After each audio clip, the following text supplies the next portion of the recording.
Hi, my name is Jamie Heinricher. I own the Sherwood Press in Olympia, Washington. We have been in Olympia since 1940, and we have had at least one Heidelberg Windmill press since 1953. We now have four windmills and really enjoy using these and getting to know them better and better over time. I struggled for the first several years of my working with our first Heidelberg.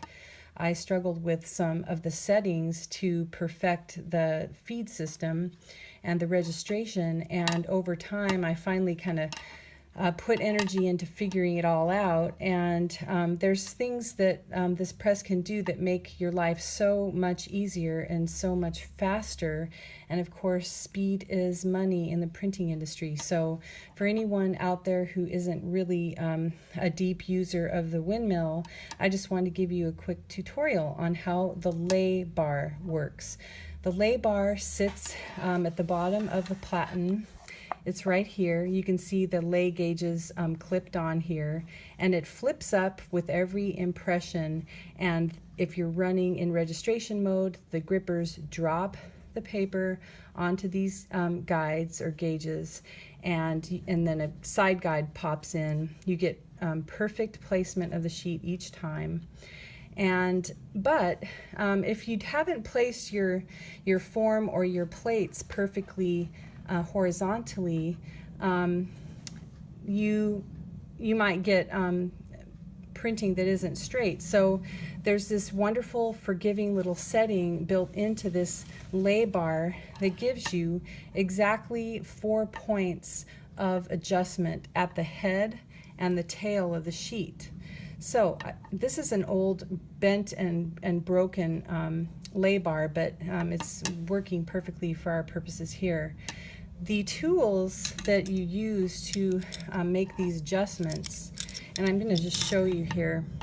Right now I have it set so that the bar is pretty high on the high end of this space of travel.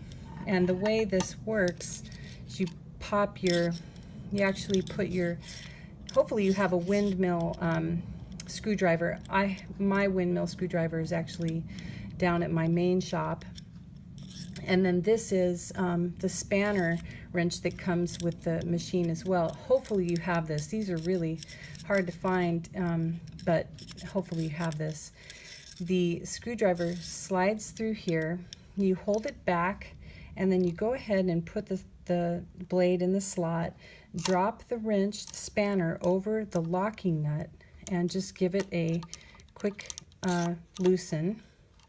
And then from here, you have some adjustability up and down. There are 5.5 half turns.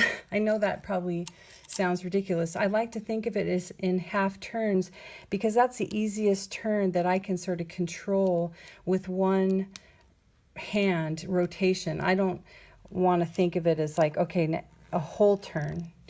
So I look at it as 5 half turns, or 5.5 half turns. So the math is a little bit wonky because 5.5 half turns is equivalent to 4 points of travel. You're just going to have to develop a feel for this adjustment. Or if you're really mathematical, you'll probably figure out precisely how many degrees of a turn achieves, like, say, 1 point or a half of a point of adjustment. I'm not like that. Anyway, once you have your adjustment set up, you then drop the spanner again and just snug that up until it's just tight but not over torqued. Never over torque anything on a Heidelberg windmill. Okay, now I wanted to point out, so you would do an adjustment here and here, or possibly just one or the other. Ideally, before you start a job, I know I don't do this very often, but ideally before you start a job, you might actually leave your setting right in the middle. So you would basically, I guess, start at one end, whatever end that is, and just go backward 1, 2.75 turns. That's approximately even. It's maybe a little bit less. And now you have probably 2 points on either side so that you can adjust a little bit up and a little bit down, and you're not trapped in any given position. Sometimes when I'm starting out, I don't actually adjust, or I don't tighten this locking nut because I know I'm going to be tweaking it, and I just lock it down once I have the setting that's going to work for my run. Anyway, this is a really, really helpful setting. I hope it's very helpful to you.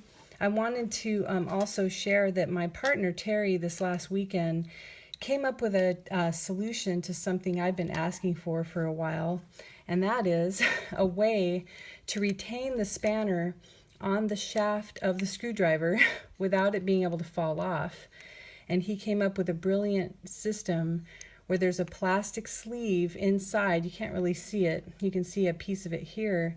It basically compresses perfectly inside the shaft of the spanner wrench, and the internal diameter of that sleeve is too narrow to surpass the blade of the screwdriver. That's so great for me because now I can actually go into the press.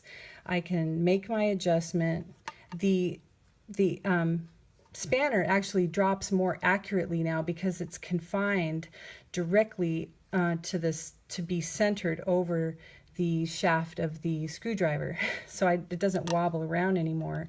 So it's much easier to get it on the locking nut, and I think I am actually capable of now using this with just one hand, which will also speed things up.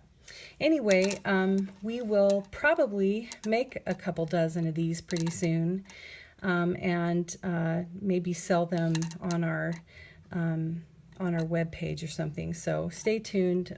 I'll let you know if we actually make some of these handy ones. These do sometimes fall in, the unsecured ones sometimes slip off really easily, fall into the press, or just get dissociated, and then you have to go locating both of the tools to make your setting. So this is kind of a great thing to just keep the whole tool together. I hope you've enjoyed this. It's kind of a long video, isn't it? I'm sorry about that.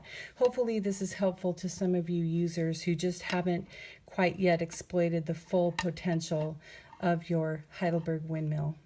Thank you.